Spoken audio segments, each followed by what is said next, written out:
हिंदुस्तान और चीन के दरमियान LAC पर जारी जबरदस्त कशीदगी के दरमियान चीन के अखबार ग्लोबल टाइम्स ने इंकिशाफ किया है कि चीन ने ऊंची पहाड़ी सिलसिलों में मुश्तरका जंगी मशक़ें की हैं।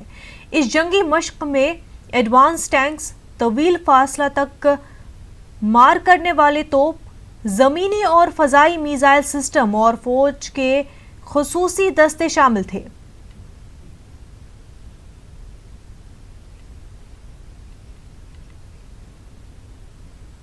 भारतीय राष्ट्र सक्षम है, भारतीय राष्ट्र हर तरह से परिपूर्ण है अपनी सीमा की रक्षा करने के लिए। ये सबसे पहली और अहम बात है।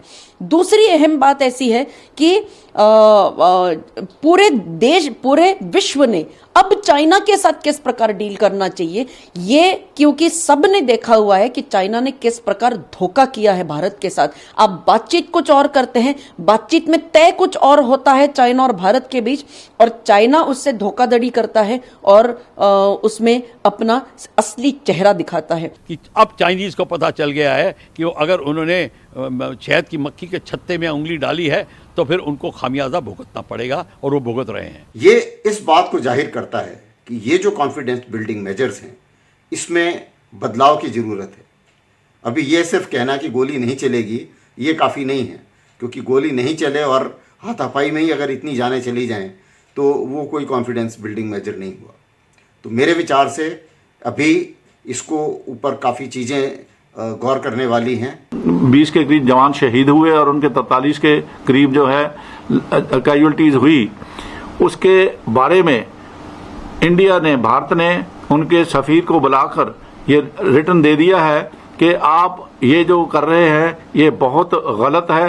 आप जो फैसले किए गए हैं, जो वुहान समिट में फैसला हुआ था उसके अनुसार चलें। कोई भी समझौता नहीं किया जा सकता, वो हम पूरा लेके रहेंगे और हर हालत में अपनी जो है टेरिटोरियल इंटीग्रिटी उसको मेंटेन करेंगे।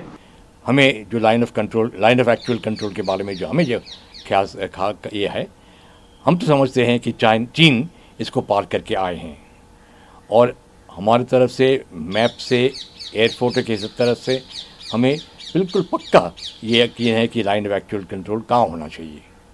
तो इसके कारण से ये चीन के फ़ौज कभी कभी आएंगे यहाँ, और ऐसे अगर आते हैं तो हमारे फ़ौज उनके बरखिलाफ़ दृढ़ संकल्प से कार्रवाई करेंगे। सैन्य, मिलिट्री डिप्लोमेसी और कन्वेंशनल डिप्लोमेसी, ये रेलगाड़ी के दो जो पांत होती हैं उसकी तरह है, उस पर ही पूरी संविधान चलती है।